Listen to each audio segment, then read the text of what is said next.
नमस्कार। आज मैं हिंदी का पखवाड़ा चल रहा है, तो इस संदर्भ में मैंने हिंदी पर ही एक कविता लिखी है जो कुछ इस प्रकार से है। हिंदी भाषा भारत की जीवनदायिनी रेखा है। हिंदी भाषा भारत की जीवनदायिनी रेखा है। आर्यव्रत भारत और इंडिया इसने बनते देखा है। आर्यव्रत भारत और इंडिया इसने बनते देखा है। भाषा ये संस्कारों की है, संस्कृति को ये पाले है। आर्यव्रत की अस्मिता को गोदी में संभाले है। आर्यव्रत की अस्मिता को गोदी में संभाले है। संस्कृत की ये लाडली बेटी, संस्कृत की लाडली बेटी, अपभ्रंश की छोटी बहना। संस्कृत की लाडली बेटी, अपभ्रंश की छोटी बहना। हिंदू धर्म कर्म सब इसमें, साहब इसका क्या कहना। हिंदू धर्म कर्म सब इसमें, साहब इसका क्या कहना। सिद्धार्थ के बुद्ध बनने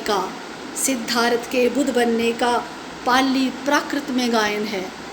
सिद्धार्थ के बुद्ध बनने का पाली प्राकृत में गायन है। ब्रिजभाषा और अवधी में अध्यात्म का रूपायन है। ब्रिजभाषा में हमें सूरदास जी मिलते हैं और अवधी भाषा में गोस्वामी तुलसीदास जी। तो ब्रिजभाषा और अवधी में अध्यात्म का रूपायन है। प्रेम और स्वीकार दोनों ही अपनी हिंदी जाने हैं। हम देखते हैं कि मास्टर शब्द इंग्लिश का है, परंतु जैसे ही वो मास्टर जी बन जाता है तो वो हिंदी उसको पूरी तरह से स्वीकारती है। प्रेम और स्वीकार दोनों ही अपनी हिंदी जाने हैं। अरबी अंग्रेजी शब्दों को अपनाए अपना माने है। वैज्ञानिक है लिपि इसकी, सारा विश्व मानता है कि वैज्ञानिक है लिपि इसकी, ज्ञान से भरा साहित्य है। वैज्ञानिक है लिपि इसकी, ज्ञान से भरा साहित्य है। विचार और संस्कार की वाहक काव्य का आदित्य है। किसी को अगर काव्य का आनंद लेना है, गीत का आनंद लेना है, तो वो हिंदी सीखे बिना नहीं आ सकता। तो विचार और संस्कार की वाहक काव्य का आदित्य है।